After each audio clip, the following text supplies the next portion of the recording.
to have you here, and I want to introduce you to other people who you might haven't met before. So Piroska Tóth, a native of Hungary and a resident of New Jersey for 28 years, is a self-made felt maker and fiber enthusiast. During the last 2 decades, her interests have led her to many artists from whom she learned various aspects and techniques of felt making, from 3D sculptural to shibari dyeing, rug making, and 5-nano felting. She likes to share her passion for felting and knitting with children and adults alike. Piroska also teaches and demonstrates wool processing and spinning in various schools in New Jersey. Before I would let Piroska start her presentation, I just want to say some kind words, because we have known each other actually for such a long time. So when we moved to the United States, that's how we met long time ago in, oh my God, I think 30 years ago. It's hard to tell, but she was always very handy, very nice, and a very close friend to me. So thank you so much for being here, Piroska. Yeah. And now you can start. Thank you. Ooh, is that me? Is that really me? Thank you all for coming.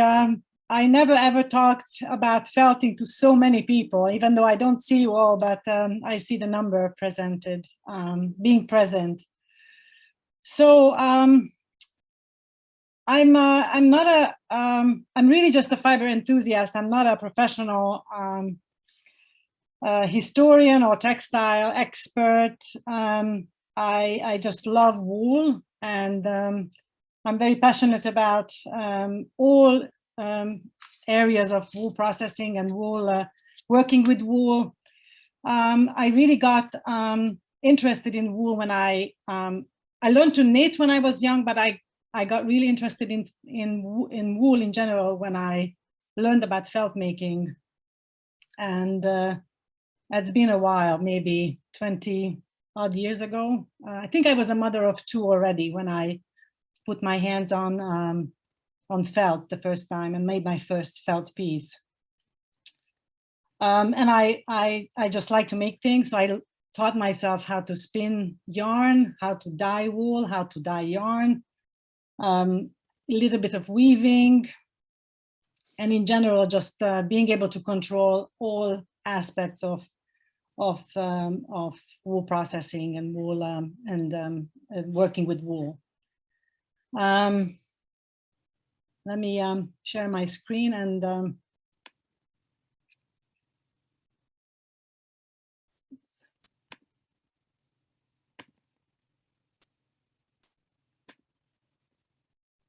oops.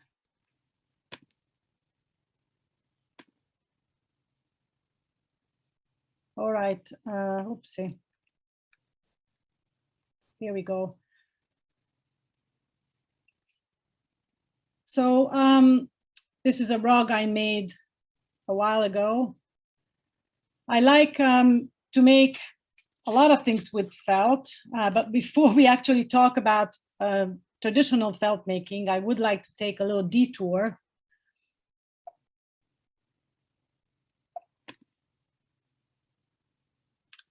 I want to talk a little bit about what the common interpretation of felting. When you say felt and felting, especially in the United States, particularly in the United States, people, even professional textile professionals, call felting that it's basically the shrinking of previously knitted or woven fabric. And this is a process that's called fulling. That's the technical word for it, fulling, to shrinking it, to make it denser. In Hungarian, it's called ványolás. What they do is they put the finished piece in hot water, and then they agitate it somehow. Most felting is done in the washing machine lately. So a lot of knitters make big pieces and then they put it in a washing machine, and that's how they create slippers, bags, even hats. It's just a different different kind of texture. On the left side, the green sample is a knitted, and the right, oh, maybe I made the same, both knitted. I apologize, but anyway, it's just a different texture, and it was widely used, like the French beret. It's a good example of a knitted and felted or fulled piece. And they also used it in wool processing mills, like let's say in England, they would do this with woven wool fabric to make it denser, a little, to eliminate the holes that the weaving created, and use it for to make clothing out of it. Here is that I find an example of a Ványoló, a fuller from Transylvania. Oops. Sorry, something was up.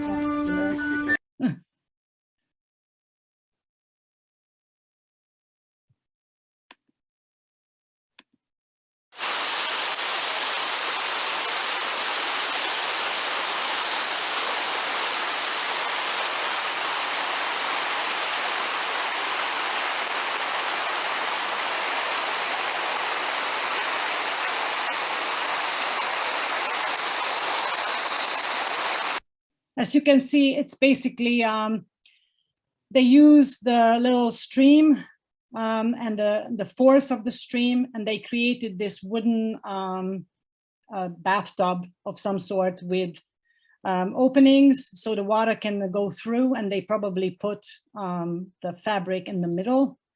So that's how they would shrink wool fabrics, mostly woven wool fabrics. On the left side, this is a machine from an English museum that did the same thing, but with heavy machinery, with moving arms, and just a different process, slightly different technique, but the same outcome.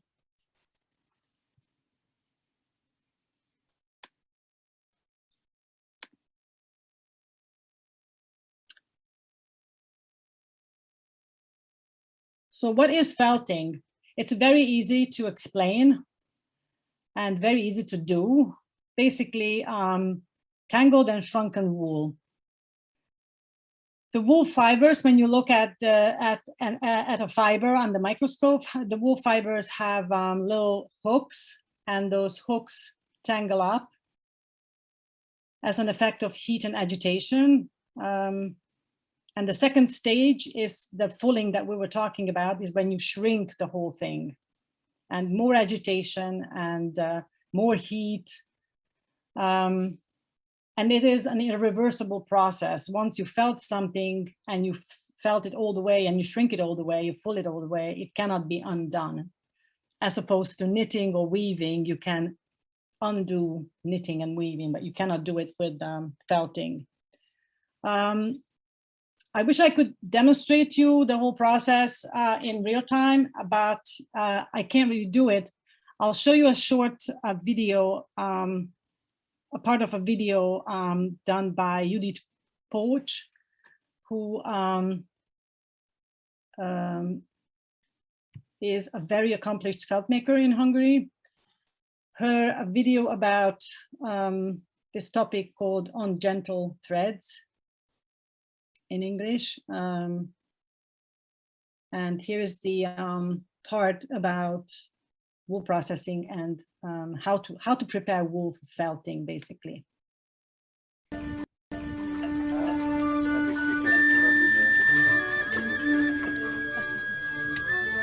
On the acreage of the Hortobágy collective, the sheep known as Rocka are sheared in spring during warm, dry spells. These days the work is partially completed by machine, but a generation ago it was still done entirely by hand. In those days, the most experienced shepherds could shear between 50 and 60 sheep a day. The shearing is done with the sheep in a sitting position, starting with the belly and the inside of the legs, progressing upwards from the ankles and over the spine. Our Italian friends Seppi and Maria Vittoria Enzio raise Sambucana sheep, a type which is slowly dying out. They keep a flock of about 10 animals, which they shear once or twice a year, depending on the length of wool strands desired. Although many people feel that shearing twice a year yields better quality wool, Maria Vittoria prefers to shear the flock once a year for the longer stranded wool, because it provides superior material for making nemes and weaving. About 1.5 kilograms of wool can be sheared from a mature sheep, which should be cleaned for best results.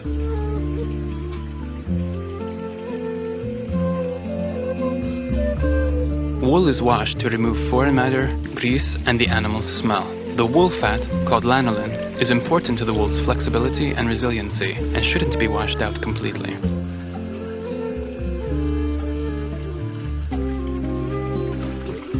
Excessive pressure should be avoided during washing because the wool can begin to interlace and shrink and form felt, which will make further handling difficult.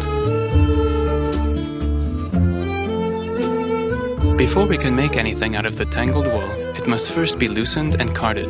Hand carding is done with 2 identical steel-toothed boards fixed to handles.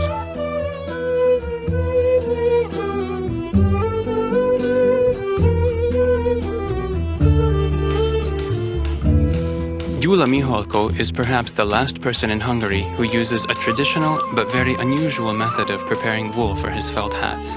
The lamb's wool is loosened with a special device called a fogfónak, a cable stretched taut which, when struck, vibrates and loosens the wool into fine layers. In the wool processing workshop of Márton Bence, custom-built machines comb and card the wool into fleece and bands.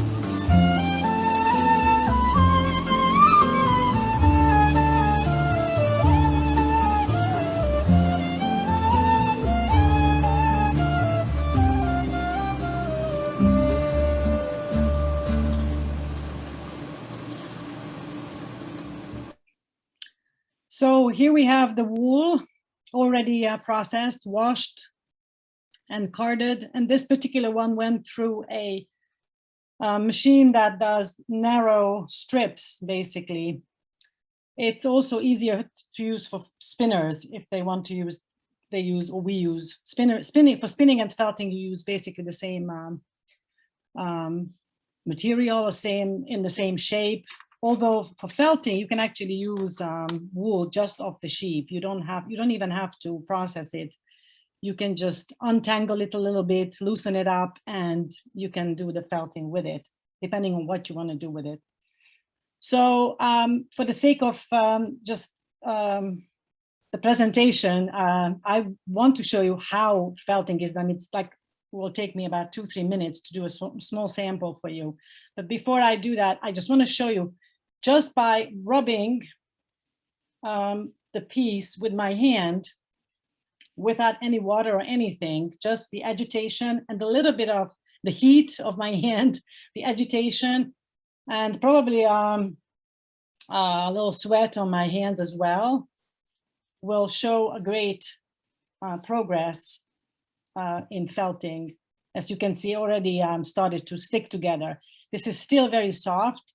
You can still take it apart. You can reverse it, so it's not done. But if I went on and on with the same thing, with a little bit of extra water and maybe soap later, that would totally make a stiff, hard felt. So here is my soap, my water, and my tray to give you a quick presentation of felting. So depending on what you're making, it's always the same process. It's the fibers tangling up, but you want to be intentional. You want to create the felt in a certain way. Otherwise, you would just throw the whole carded wool in the washing machine, and it would felt. So for that, I want to create, for this piece, I want to create a small flat rectangle. And I'm going to separate this roving like this, and I'll gently lay out these bits and pieces so it creates, so they create continuous piece, continuous layer. I like to tap it a little bit so they start tangling up.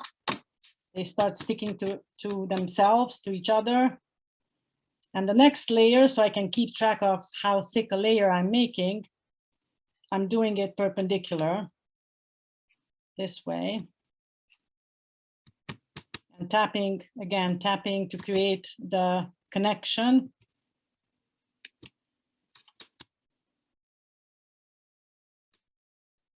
You can create as many layers as you need, depending on what you're making. If I'm making a scarf, I'm not going to create a thick layer because I want it to be drapable. So for a scarf, this would be an ideal thickness. It's very thin, very, very fragile, but it's already holding together.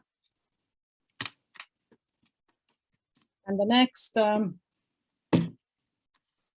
I'm tapping a little bit more, just without water. And then the next part is going to be with some soap and some warm water.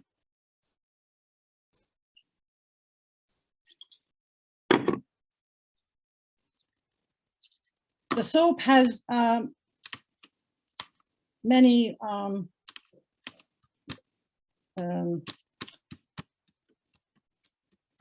we want soap for various reasons. One is to for our hands to slide on top of the wool. That's one thing. And also it changes the pH of the water, so the wool fibers are willing to open up.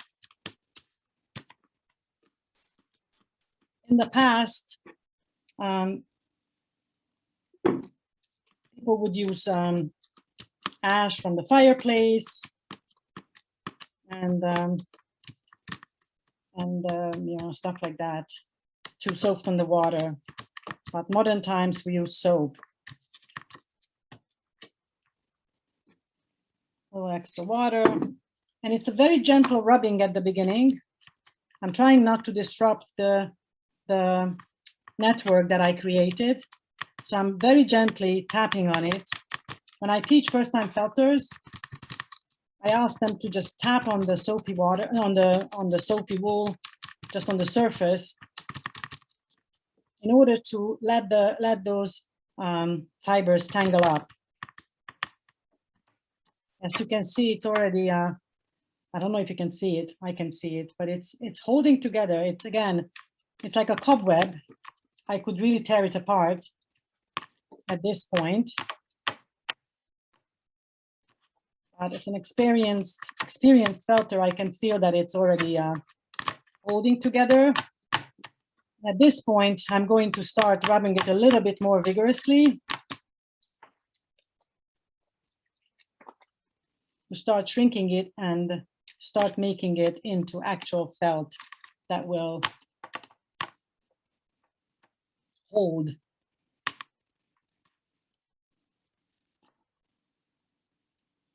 Every now and then I open it up so it doesn't turn into a ball.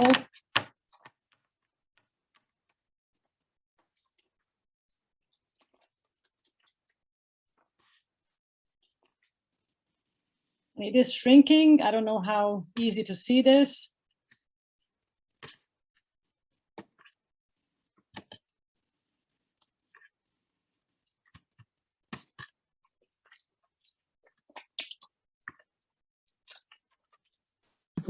Can I ask a question? Yes. So at what point do you dye the wool? Because this is obviously not the natural color of Right. wool. You can dye it at any stage, basically. You can dye it right off the sheep when it's still washing it, obviously, after washing, but you can dye it when the wool is still curly before carding. You can dye the carded wool, and you can actually dye the felt as well. I use many different materials. So I've done white felt, and then I tie-dyed it for my particular project. It's wool, so you can basically, the only advantage of dyeing the finished felt is that there's no danger of that unwanted felting or shrinking, you know, in the hot water. The part of the video said, you know, you have to be very gentle when you wash the wool, so you don't start the felting process unnecessarily. But that's the only disadvantage of dyeing the wool when it's still just fiber. But yeah, you can dye it anywhere. So here is the, we started out about this big and it's still shrinking. There is a point when it will stop, but I'm not going to wait for that. So it's just, that's just it. I don't know if it was anything new to you all, but so here's my small piece of felt. Let's go back to my screen sharing. Of course, everything comes down to the animals, right? When you have the sheep, and they can be so different. I mean, I could do a whole presentation about the sheep. I'm not going to talk a lot more about the sheep, but I just wanted to show you a few pictures of how different they can be. There is the Rotska, obviously, the traditional, one of the Hungarian breeds, the Merino that everybody knows, the soft one, the one that is used mostly for wearables. There is the Jacob that's kind of multicolor, spotted with spots, really interesting. Wensleydale, it's like a hippie with these long curls, and a couple of others that I put pictures on, pictures about. When we go back in history, I was always wondering where felting came from. I know that the nomads have been doing felting for a long time, but I was wondering if it appeared anywhere else in the past. And I found that the Greeks and the Romans knew about felting, but it wasn't really part of their life, like it was the part of life of the nomads. And the felting and the nomadic cultures cannot really exist without one another. And because it is a simple method, the nomads just did felting in the middle of nowhere. They had the material, they had water, and they could just do the felting. So it was perfect for them, or it is perfect for them. It's still, they still do that. And when you look at the word felt in various languages, you can also see that it has many different forms. So that kind of means that, or could mean that it existed simultaneously many parts of the world. And it was discovered, I heard about samples of little felt hats in South America.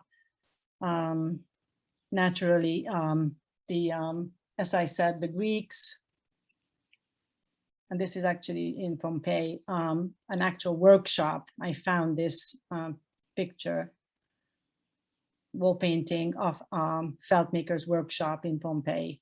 And this is exactly an ideal setup for felting. As you can see, the triangle shaped tray standing on legs with the rim to keep the water in. And I assume it's a little tilted so the water can drain in the middle in that hole. And looks like it's hot in there because the guys are half naked. That means they use hot water, there is steam. It's perfect setup for felting. And a few other examples, like on the Greek vase, there is something called the pilos cap, or similar cap on a Roman coin that was made out of felt. So this is, these are depictions of felt. When it comes to actual, you know, archaeological discoveries, there's not a whole lot out there. Mainly because the wool biodegrades easily, and also because, surprisingly, felt had a low status. It wasn't a special textile, something to save or something to be proud of. This was the, I guess, must have been the textiles of the low classes. But I wanted to show you a few discoveries that became very famous. This is from a burial site in the Altai Mountains. It's a three-dimensional bird and a couple of rugs, wall hangings. And the reason they survived was, I think, because the robbers didn't take them. They were not particularly, high-end textiles, so they left them there, and they didn't close the burial site properly, and the water seeped in, froze, and that saved these textiles. That was the description about them. And they're very, very famous. They're in the museum now in St. Petersburg. This is another piece. So when it comes to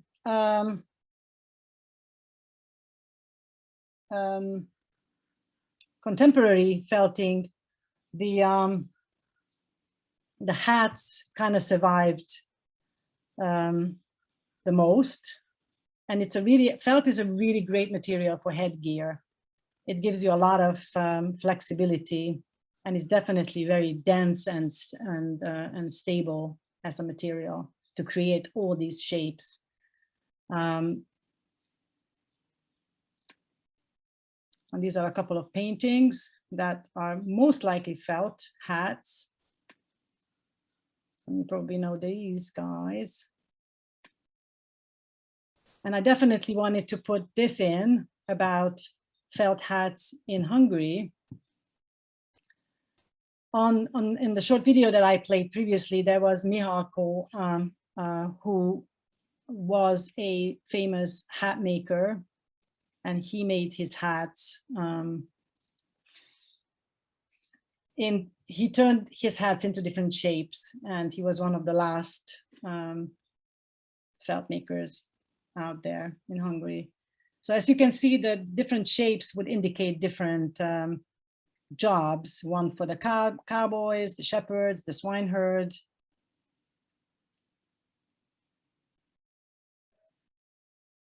And naturally, we want to talk about the biggest object that's made out of felt is the yurt, or as they call it in Mongolia, gur. Two particularly distinctive shapes are out there. Is the Mongolian that has the straight wood panels, roof panels, and then the other one is the Kazakh version with the bent roof panels. This just gives you a different outcome. And naturally, when you have to bend wool, it's a little bit more complicated. So that requires a bit more workmanship.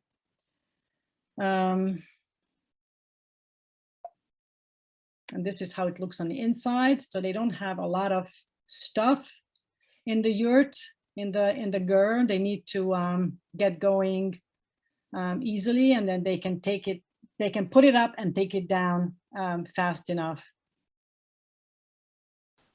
The nomads of Mongolia.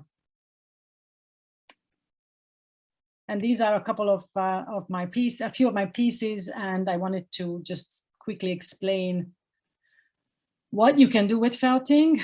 The outcomes can be very different. While it's the same technique that I showed you in my quick demonstration, you can shape it into various shapes as you lay out the wool, as you can see with the stars, or you can make these scarves with the holes. That's just the layout, really. You can manipulate it any way you want. And the rugs can be done I mean, there are many different ways to do things, obviously, but I chose two distinctly different ways of making rugs. One on the left side, when you embed the design into the setup, into the layout, or on the right side, when you create individual felt pieces, in this case, a dark brown and the white. and then you cut out the design, and then you like a inlay, you stitch those pieces together, and then with decorative stitches, you cover up those connecting stitches, and you can also do quilt stitches to make it more interesting. So that's a sheer dot technique. This is a big piece that I didn't make, but I just wanted to show you as a sample. This is from Kyrgyzstan, traditional Kyrgyz sheer dot. And as I want to point out, that has only a few colors, and mostly natural colors, as you can see, gray, white, and brown, and red as almost uniquely the only color that's not natural. And one of the reasons the sheer dot technique came about is because those people live in the desert. There's not a whole lot of water there to spare for dyeing. So they used natural colors, and they wanted to create these very distinctive design elements, how they pop out of the background with the stitching technique, with the inlay technique. So red was the only one that they would dye. Naturally, hats, this is my hat, and then a sculptural piece that I created. Again, while the wool is, when you create the felt and then you shrink it to the consistency that you want, you can still shape it. You can create different, so you can really change the outcome. In my case, with the mask, it was a flat rectangular piece, and I put it over a plaster mask, and then I just pinched and created the rest of the mask just by shaping it while it was wet. Then I let it dry, and it's just kept that shape. That's how felt works, basically. The wool has a memory, sort of. Same idea with bags. What you can do with felting is kind of a unique thing, because you can create pockets, you can create holes without stitching the piece. So in this case, actually, let me explain it in a little later. I'll show you a piece. I have one right next to me. It's probably easier to explain. And then this is a rather new technique. When you combine with the wool fibers, you combine another material, in this case, a very lightweight silk fabric. You can also use open weave cotton fabric. And because they are open weave, the wool can migrate through those woven little holes and grab on the fabric, and in the shrinking process would permanently attach themselves to that material. So on the right hand side, you can see the fuzz, you can see the wool coming through a silk fabric. And then because the wool was shrinking, but the silk wasn't, or the wool shrinks and the silk doesn't shrink, the silk creates this puckered surface. And you can see that on the left side too, a little bit. And this is another piece with silk surface design. These are all silk pieces on the blue and the black and white. These are all silk pieces. That's how I attach them to the wool. And this is what I really like to do, is when I have all these leftover bits and pieces, I just stitch them together and make these crazy pieces. Naturally, there is a future in after the past and the present. There is a future for felting. It's a really great material for home design. It's insulation material, and as you can see, you can create many different shapes with it. So just wanted to show real quick.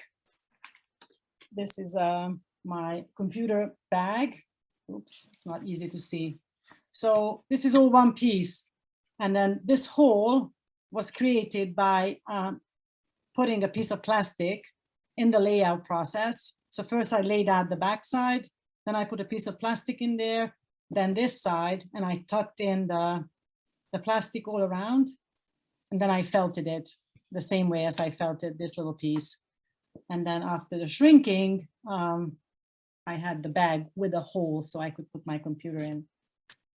And that's basically it in a nutshell. I could talk about it a lot more. More questions or ideas? What else you guys want to know? Piroska, Yes. yes, just wanted to say thank you. Thank you very much for the presentation. And I learned a lot, and there's so many interesting facts actually and informations about felting like we don't really know. So it was nice to see all the techniques. And I wonder if anyone else would like to ask anything from Piroska, because we are running late, definitely with the very last final programs. But before we would switch to that, we stay on the same Zoom. So nobody has to leave if you want to stay for the concert, or not concert, so the dancing performance, then ask Piroska. Last chance to ask Piroska anything.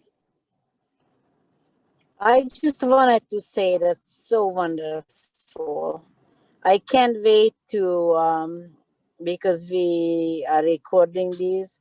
If my daughter wasn't able to see it, who studied weaving and three-dimensional, just like Emesha's daughter, art, textile art, gorgeous. Oh my God, I want to do this all day. I wish.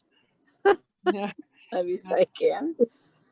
Beautiful. Thank you so much for sharing. Sure, you're welcome. Piroska, is there such a thing as a felt exhibit?